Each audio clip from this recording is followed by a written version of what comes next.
Bismillahirrahmanirrahim. Assalamualaikum warahmatullahi wabarakatuh.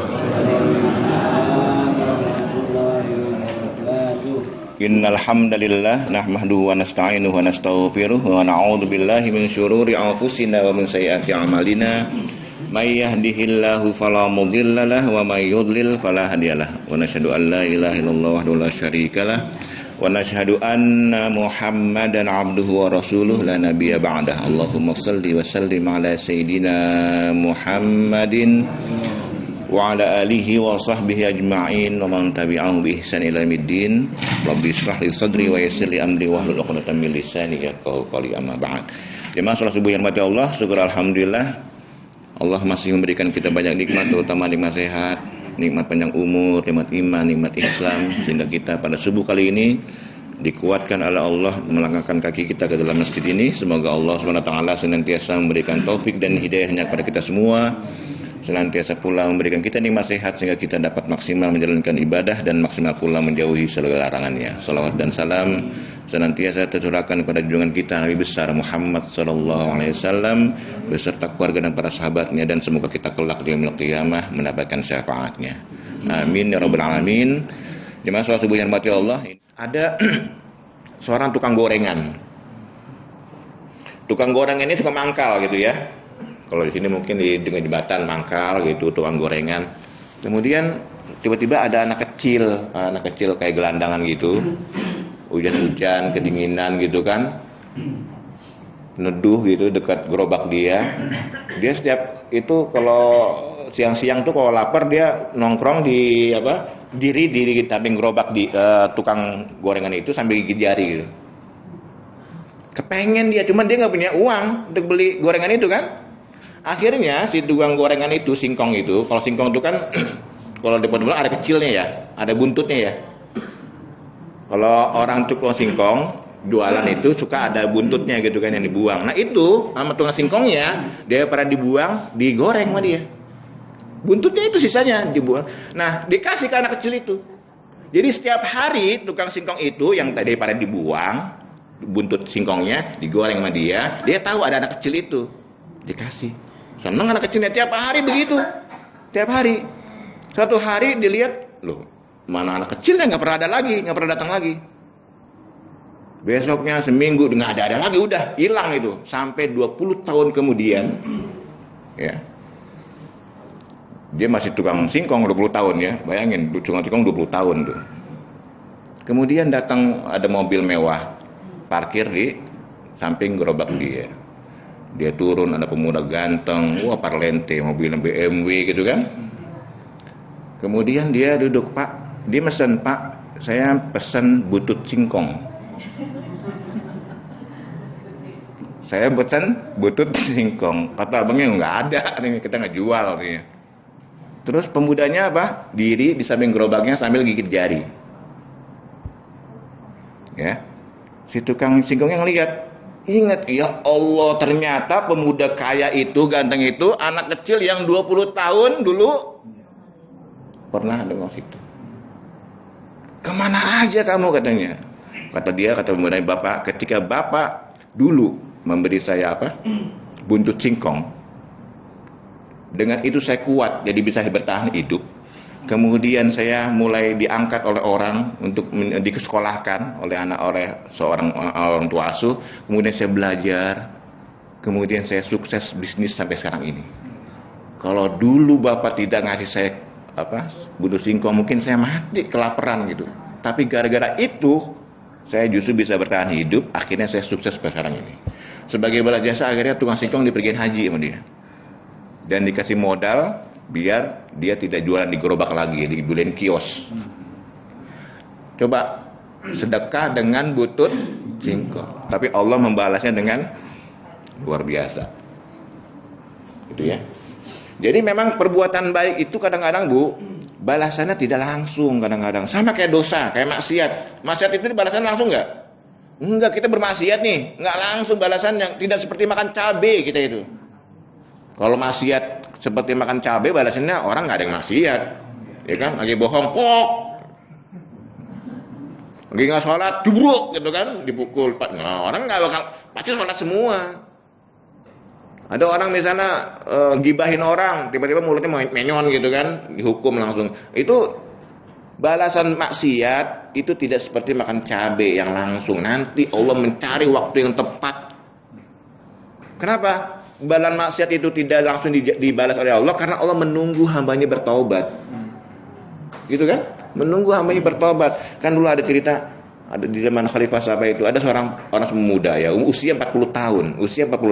Selama 30 tahun dalam hidupnya dia taat beribadah pada Allah. Taat beribadah. Di usia 31 tahun dia mulai bermaksiat. Mencoba-coba maksiat terus selama 10 tahun sampai 40 tahun usianya dia bermaksiat terus. Semua jenis maksiat dia lakukan. Suatu hari dia ngaca, dilihat di jenggotnya ada ubannya. Ada uban. Ingat dia, ya Allah, aku tua berarti ini. Makanya ada hadis yang melarang orang mencabut uban ya. Tujuannya bukan boleh saja dicabut, cuma tujuannya apa? Dengan orang melihat uban jadi ingat bahwa dia udah tua gitu. Insaf dia, tobat, ya Allah, selama 30 tahun aku taat kepadamu. Selama 10 tahun aku bermaksiat kepadamu. Maksiat apa yang belum aku lakukan? Kalau aku kembali kepadamu, ya Allah, apakah engkau masih menerima tobatku? Kemudian ada suara yang berbisik kepada dia, dulu saja engkau bermaksiat selama 10 tahun, aku tidak menghukummu. Ya kan? Karena apa? Karena aku menunggu tobatmu. Allah, Bu, ketika mendapati hambanya yang tadinya bergelimang dosa bertaubat, itu senangnya bukan main. Allah itu senang. Seperti orang yang kehilangan dompet. Kalau Nabi itu kehilangan unta dulu dia. Kalau sekarang kehilangan dompet, kehilangan dompetnya, nemu lagi, gimana perasaan kita tuh? Senang kan? Allah menerima orang yang taubat lebih senang dari itu. Jadi kan innallaha yuhibbut tawabin. Allah menyukai orang yang bertaubat, yang kembali kepada Allah. Ya, semua orang kita punya dosa, punya salah kok. Pasti punya salah. Tapi sebaik-baik orang yang berbuat salah adalah yang beristighfar, mohon ampun pada Allah, kembali pada Allah.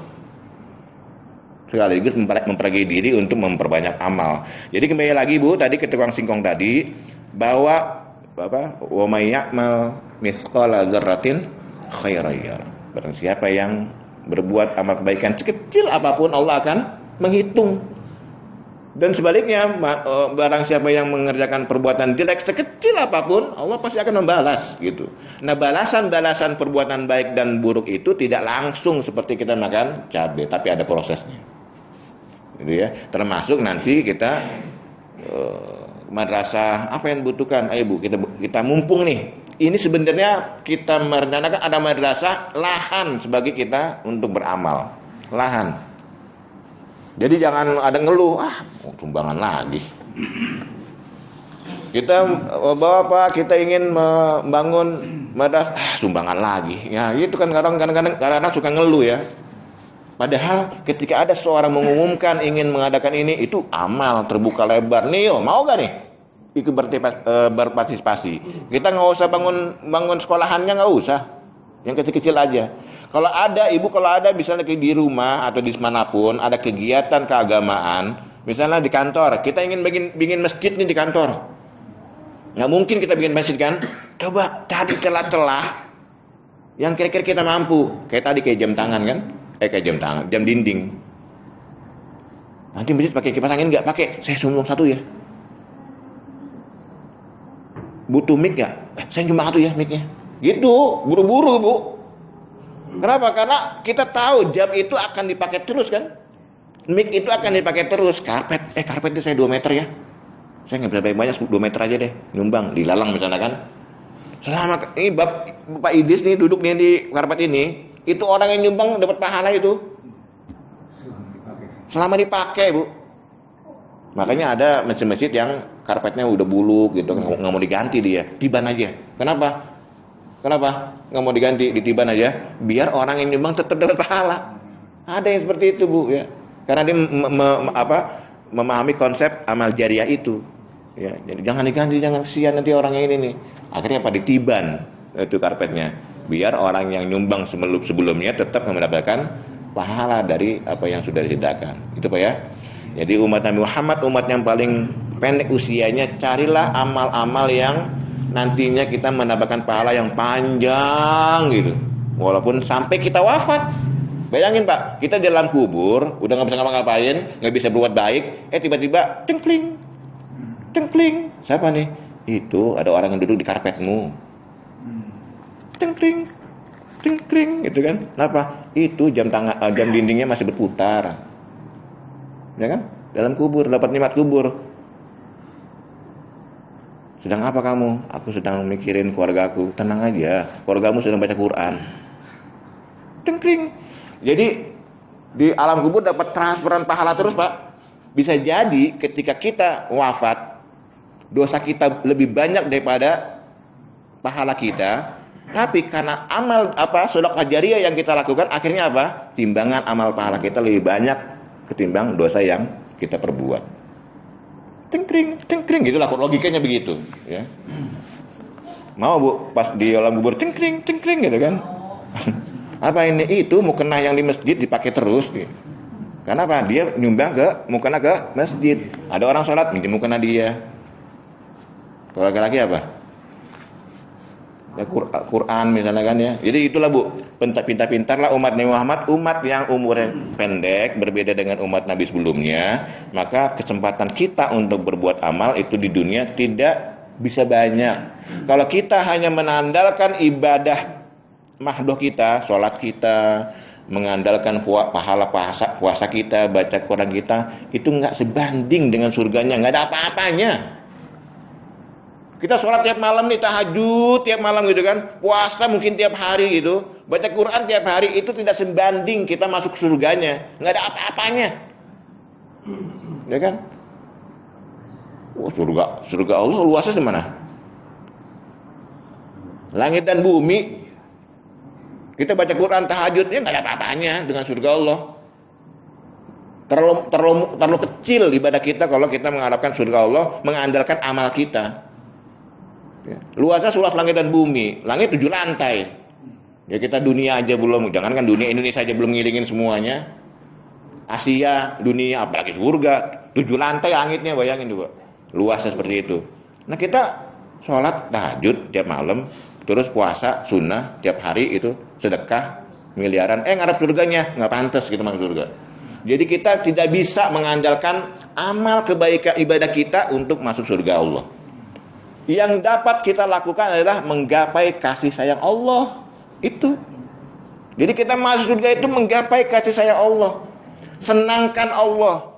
Walaupun dengan hal sepele kayak tadi kan, kita pernah bermaksiat, kita taubat dengan nasuha itu, Allah senang menerima kita.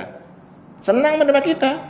Buatlah sesuatu hal yang membuat Allah itu senang dan menjauhi apa-apa yang Allah tidak sukai. Itu cukup. Tidak perlu kita tahajud sampai kaki bengkak, baca Quran sampai suaranya hilang, puasa sampai lemes. Enggak perlu itu, enggak. Ya Allah tidak menuntut itu. Yang dituntut oleh Allah adalah engkau membahagiakan aku, melakukan apa-apa yang aku senangi, meninggalkan apa yang aku benci. Itu aja. Gapai kasih sayang Allah selama masih hidup di dunia dengan cara berbuat amal walaupun hanya kecil ya. Insya Allah perbuatan yang kecil itu kalau kita konsisten, kan perbuatan yang baik yang bagus itu adalah walaupun kecil tapi continue. Tidak perlu sholat tahajud 12 rakaat misalnya, nggak perlu 2 rakaat aja tapi continue tiap malam. Baca Quran nggak harus setiap hari 1 juz, enggak. Yang diminta itu continue 5 ayat cukup, besok 5 ayat lagi. Yang penting continue. Perbuatan kecil ya. Nah perbuatan kecil yang continue itulah yang nantinya dapat membuat Allah itu sayang kepada kita. Di akhirat Bapak Ibu, yang kita dapatkan itu hanya 2. Rahmat, kasih sayang Allah, dan keadilan Allah di akhirat nanti. Jadi di akhirat itu kita tidak mendapatkan hukuman, tidak mendapatkan azab, enggak. Ya, Allah itu tidak mengazab manusia di akhirat, tidak menghukum manusia. Yang kita dapatkan nanti di akhirat hanya 2, kasih sayang Allah, kemudian keadilan Allah. Yang kita harapkan dari umat Nabi Muhammad SAW itu adalah kasih sayang Allah agar kita masuk surganya. Yang tidak taat pada Allah akan mendapat keadilan Allah, keadilan. Ya kamu di dunia mencuri ya, Allah adil dihukum jadinya. Salah sendiri kenapa mencuri? Kamu tidak menyakiti orang lain, misalkan, itu keadilan. Jadi Allah tidak menghukum, karena keadilan Allah itulah maka kemudian dia dihukum gitu kan. Kan saya pernah menjelaskan tafsir surat Maliki Yaumiddin ya. Maliki Yaumiddin, raja manusia, pemilik hari pembalasan. Maliki Yaumiddin itu bisa Maliki Yaumiddin atau Maliki Yaumiddin bacaannya ya. Bisa panjang, bisa pendek. Kalau panjang artinya pemilik hari pembalasan. Kalau Maliki, raja, penguasa hari pembalasan. Apa maknanya? Ya nanti ketika kita dikumpulkan semuanya di padang mahsyar gitu kan. Allah bertanya, limanil mulkul yaum. Siapa yang berkuasa hari ini? Ayo siapa? Raja Namrud, Fir'aun, versi Romawi, apalagi Soeharto, Soekarno, Jokowi, semuanya. Siapa sekarang yang berkuasa hari ini? Kata Allah. Mereka sempat menjawab, lillahil wahidil qahar. Hanya engkau satu-satunya Allah yang maha perkasa di hari ini. Ya kan? Nah, di saat itu apa yang diharapkan oleh kita? Ya kasih sayang Allah. Nggak ada. Kita berharap umat Nabi Muhammad SAW ini, kita nanti nih masuk surga itu tanpa dihisab, Pak. Ya kan? Nadkhulul jannah bighairi hisab. Kita masuk surga tanpa dihisab. Kan segini, manusia nanti di akhirat itu ada golongan, ada dua kelompok. Ada yang menerima buku catatan amalnya. Kan kita punya buku catatan nih, Raqib dan Atid ya. Ada malaikat yang namanya Raqib Atid orang bilangnya. Raqib mencatat amal kebaikan, Atid mencatat amal keburukan. Nanti di akhirat ada manusia yang menerima buku catatannya dengan tangan kanan. Dalam surat Al-Haqqah disebut Ashabul Yamin. Ada lagi kelompok manusia yang mendapatkan buku catatannya dengan tangan kiri, dinamakan dengan Ashabus Shimal. Bagi mereka yang mendapatkan buku catatannya dengan tangan kiri, itu sudah dipastikan ahli neraka itu. Mereka masuk neraka tanpa dihisab. Orang yang menerima buku catatan perbuatannya selama hidup dunia dengan menggunakan tangan kanan, dihitung nanti mana lebih banyak pahala atau dosanya. Kita ingin masuk surga tanpa dilihat oleh malaikat. Sebab kata Nabi, satu kali saja manusia ditanya tentang bukunya, celaka dia. Satu kali doang ditanya, celaka dia. Kenapa? Karena satu pertanyaan itu akan beruntun kepada pertanyaan-pertanyaan berikutnya, ke halaman-halaman berikutnya. Nah kita berharap jangan diperiksa gitu. Kayak bapak ibu naik motor, ngebawa SIM, ngebawa STNK, STNK mati, lagi jalan dengan gadak-gadak, Anda razia. Di depan rahasia gitu kan. Waduh, gimana itu? Kan deg-degan kita ya. Setelah dekat ada polisi, kamu lewat. Gimana tuh perasaan tuh? Kita nggak bawa SIM, nggak bawa STNK lagi razia. Ada polisi, Bapak Idris, lewat. Nggak diperiksa gitu, semuanya berhentiin. Ada polisi, Pak Idris, nggak diperiksa. Nah kita ingin di surga seperti itu, Bu. Lagi ngantri. Ada malaikat. Pak Amri. Masuk. Nggak usah duduk sini. Ya logikanya begitu analoginya. Ya. Nadkhulul jannah bighairi hisab. Masuk surga tanpa hisab. Kenapa? Ya kalau diperiksa bahaya, Pak. Diperiksa bahaya gitu ya. Jadi itulah kurang lebih. Nah jadi jangan mentang-mentang Allah itu maha pengasih, maha penyayang. Kemudian kan gini ada orang berbuat maksiat, Allah nggak ngukum, Allah nggak menegur kita gitu, nggak dihukum gitu. Terus kita menganggap Allah itu sayang sama kita. Ada orang korupsi nih, nyoba gitu korupsi, misalnya 1 juta, kok Allah nggak marah ya? Ada orang begitu ya, Allah, saya nggak dihukum, besok 2 juta korupsinya, besok 3 juta, Allah nggak ngukum nih. Jadi ketika kita berbuat maksiat, kita tidak dihukum oleh Allah. Kita menganggap Allah sayang.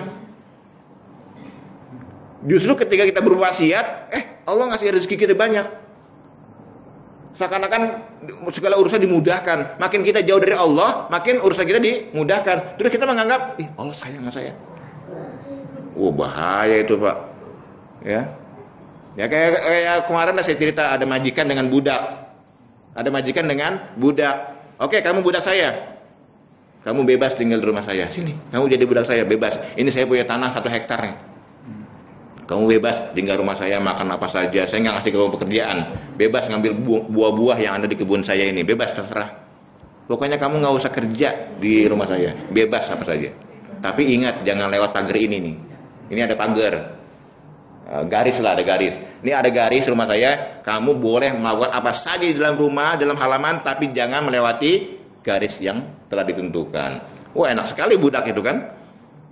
Dia main di seminggu, 2 minggu, 3 minggu, sebulan. Wah, makan apa saja bebas dia. Dia budak rasa majikan kan. Naik pohon, makan buah apa saja yang ada di pohon itu. Sebulan, 2 bulan, kemudian dia mulai berani main di dekat garis. Main, dilihat tuannya lagi duduk di teras ngeliatin dia kan. Pak, tuannya senyum-senyum aja. Kepleset dia. Kepleset, jatuh di luar garis. Kaget dia bangun, dilihat tuannya. Tuan dia senyum aja, gini-gini aja. Nggak marah tuannya, padahal dia jatuh di luar garis. Bangun dia. Besoknya, namanya Mbak, yang kemarin jatuh beneran, pura-pura jatuh. Tuk! Di luar garis. Diintip tuannya. Tuannya diam aja. Senyum-senyum aja. Besoknya melerani dia. Lompat kanan kiri, ya. Kaki kanan di luar, kaki kiri dalam, gitu ya. Dilihat tuannya, diam aja tuannya.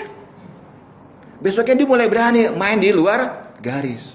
Dan lebih banyak setiap harinya dia main di luar garis. Dilihat tuannya diam aja. Kadang-kadang negor, Pak. Padahal dia lagi di luar garis, Pak, gitu negor ya.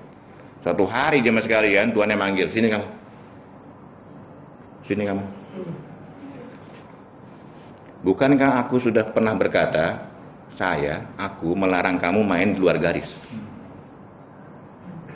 Oh iya Tuan, saya ingat Tuan ngomong itu. Tapi kenapa?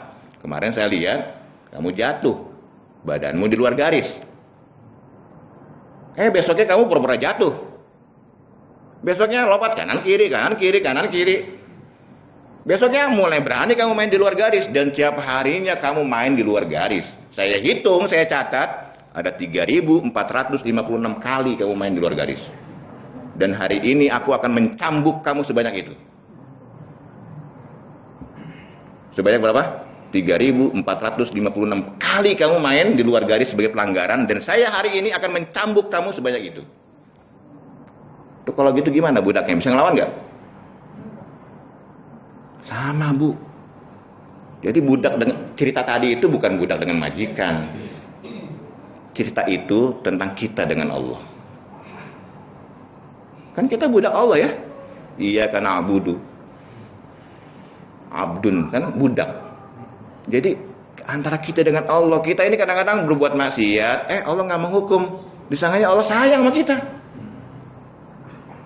Kita nggak sholat, kita meninggalkan perintah Allah, malah melakukan larangannya, terus Allah tidak menghukum. Disangkanya Allah sayang sama kita, nggak merhatiin gitu. Sama kayak budak tadi. Dilihat dia keluar, dilihat tuannya senyum-senyum aja. Wah, senyum tuannya maklum ini. Ya, santai dia. Makin lama dia makin jauh kan dari apa yang ditentukan oleh tuannya. Sama kita pun begitu, Bu. Ketika kita berbuat maksiat, kemudian Allah diam saja, jangan menganggap Allah itu tidak mencatat. Nanti kelak di yaumuddin, ya, di hari pembalasan dipanggil kita malaikat, "Sini kamu," dengan suara yang menakutkan. "Sini kamu. Hari ini jam sekian tidur sama siapa kamu?" Bahaya tuh kalau begitu tuh. Hari ini jam sekian, kenapa nggak sholat? Hari ini jam sekian, kenapa mencuri, korupsi, zina, minum? Ditanya lengkap, catatannya lengkap. Berikut dengan videonya. Nggak ada orang yang bisa mengelak. Itu ya, itu tafsir Maliki Yaumiddin. Jadi berusaha, memang manusia mahalul khata' wan nisyan, manusia tempatnya salah dan lupa. Tapi sebisa mungkin sebaik-baik orang yang berbuat salah itu adalah mereka yang setelah berbuat kesalahan langsung minta ampun pada Allah, terutama di pagi hari, di waktu sahur. Bangun tidur itu alhamdulilladzi ahyana ba'da ma mata wa ilaihin nusyur, astagfirullahaladzim wa atubu ilaih. Itu biasain Bu bangun tidur. Jadi Allah menyukai orang-orang yang bertawaf di pagi hari ketika sahur, ya. Walaupun mungkin kemarin kita tidak beribadah, tapi ketika bangun tidur kita mohon ampun pada Allah. Nah Bapak Ibu, ini saja mungkin yang dapat saya sampaikan sambil nunggu waktu suruh. Udah belum? Belum ya? Ada pertanyaan mungkin dari Bapak Ibu yang perlu? Iya Pak Idris. Sampai saat ini saya setiap bangun tidur itu lupa baca doa tak. Lupa baca doa? Apa nggak madrasah soalnya ya dulu ya? Nggak madrasah. Saya ingatnya di kamar mandi. Iya, doa itu kan tidak harus dilafazkan ya. Doa itu sebenarnya tidak harus dilafazkan, tapi dalam hati bangun tidur, udah niat kita mau bangun subuh, udah mau sholat nih, kan kita bangun tidur, lihat, wah jam, wah berarti dikit lagi subuh. Itu kan di hati itu ada keinginan kan, itu niat, keinginan bahwa kita ingin melakukan hari ini untuk beribadah pada Allah kan. Nah itu termasuk bersyukur ya. Ya walaupun mungkin sebaiknya ya Allah ini kan itu kan alhamdulillahillazi ahyana ba'da ma amatama wa ilaihi nusyur, itu kan doa memuji Allah kan, bersyukur ya Allah alhamdulillah yang telah menghidupkan aku setelah mematikan aku. Kan tidur itu mati kecil ya, tidur itu mati kecil kata Nabi. Kayak Ashabul Kahfi tidur selama 309 tahun tapi rasanya sekejap, ya kan? Ditanya berapa jam kita tidur ya? Ya nggak sampai setengah hari. Padahal 309 tahun tidurnya itu kan. Tapi dia merasa hanya sama kayak orang yang kubur yang tidur enak itu, ketika dibangkitkan, udah bangkit, baru meninggal kayak kemarin saya begitu, ya sama kayak gitu. Jadi dianggapnya tidur itu mati sementara. Jadi ketika kita tidur, Allah itu mau menaruh ruh lagi atau tidak ditaruh lagi, terserah itu ya Allah. Jadi kalau lupa baca doa ya mudah-mudahan ketika dia niat bangun tidur untuk melakukan ibadah, dia sudah termasuk doa gitu Pak. Tidak harus dilafazkan doa itu. Ya. Kalau masuk WC, kita nih sebelum masuk WC doa apa? Sebelum, kalau masuk WC sebelum ya. Di dalam WC kan tidak boleh mengucapkan kalimat thayyibah ya. Jadi nggak boleh lagi di WC dengar assalamualaikum, waalaikumsalam di dalam WC nggak boleh. Salah satu orang yang tidak wajib menjawab salam itu ketika dia sedang di WC. Jadi kalau ada orang assalamualaikum gitu lagi ya, jawab di dalam WC waalaikumsalam nggak boleh. Jadi di dalam WC tidak boleh mengeluarkan kalimat-kalimat, jangankan kalimat thayyibah. Sebenarnya nyanyi ngobrol di WC nggak boleh juga, ya. Ini ada kan orang yang nyanyi di kamar di toilet ya. Katanya kalau di toilet suara saya jadi lebih enak gitu kan, menggaung katanya. Jadi di WC itu tidak boleh mengeluarkan kalimat yang thayyibah itu, termasuk menjawab salam. Menjawab salam nggak boleh. Jadi ya gitu ya, kita di WC nih, ada tamu datang, assalamualaikum. Jangan dijawab. Ya, sama ketika dengan menjawab ketika kedua orang yang lagi sholat, assalamualaikum udah jangan dijawab, ya tidak wajib dia menjawab kan, menjawab salam wajib kan, kecuali pada dua hal itu, orang yang sedang sholat atau sedang di WC. Nabi itu punya cincin, jangankan ngomong ya, Nabi itu punya cincin, tulisannya Muhammad Rasul Allah, Allah Rasul Muhammad, bacanya Muhammad Rasulullah. Itu Nabi kalau mau masuk WC toilet itu dibuka cincinnya. Itu bukan ngomong ya. Jadi kalau Bapak punya cincin nih atau kalung yang ada tulisan Allah Muhammad, hati-hati jangan dimasukin kan, jangan masuk ketika masuk WC ya, jangan dipakai, dijawab dulu. Iya Pak. Kalau wudhu di kamar mandi bagaimana? Tapi kamar mandi kan ada WC-nya. Iya. Secara hukum tidak apa-apa sebenarnya wudhu di kamar mandi. Ya. Ada toiletnya misalnya kan. Kalau kita wudhu, kecuali lihat dulu toiletnya bersih gak. Kalau Bapak pernah hinggap di hotel, bersih gak hotelnya? Ini ya, toiletnya. Lebih bersih dari kamar kita malah itu ya. Kalau kita nginep di hotel, kan ada toilet, ada kamar mandi kan? Boleh gak wudhu di kamar mandi situ? Boleh, bersih. Malah lebih bersih dari kamar kita mungkin katanya tuh toiletnya ya. Jadi tergantung bersih atau tidak Pak. Ya, kalau kita khawatir bahwa WC kita itu karena dekatan dengan itu toilet itu najis, sebaiknya jangan di situ ya. Tapi kalau kita yakin bahwa di toilet itu bersih, ya kan kita yang tahu nih. Siram dulu, bersihin dulu boleh ya. Wudu di dalam WC. Yang penting syaratnya sah. Syaratnya sah. Doanya boleh. Ya? Doanya nanti setelah keluar dari WC ya. Jadi setelah wudu kan disunahkan baca doa kan? Nanti setelah keluar dari WC baru baca doa gitu. Doa dan zikir sebaiknya kan menghadap kita. Kan kalau berlawanan yang Oh enggak, doa dan zikir tidak harus menghadap kiblat. berlawanan Jadi yang wajib menghadap kiblat hanya sholat. Yang wajib menghadap kiblat hanya sholat, baca Quran, kemudian zikir, doa itu tidak diwajibkan menghadap kiblat, walaupun disukai, mustahab ya. Jadi kalau kita mau doa disukai menghadap kiblat, tapi tidak harus zikir atau doa itu menghadap ke kiblat. Ini saja Bapak Ibu yang dapat saya sampaikan ya. Mudah-mudahan Allah senantiasa memberikan taufik dan hidayah kepada kita semua. Mari yang ada waktu kita salat 2 rakaat ya, salat Isyraq namanya. Semoga dengan sholat Isyraq ini kita mendapatkan pahala haji dan umroh. Mari kita tutup majlis kita dengan penutup majlis. Subhanakallahumma wa bihamdika asyhadu an la ilaha illa anta astaghfiruka wa atubu ilaik. Mohon maaf atas kekurangan. Assalamualaikum warahmatullahi wabarakatuh.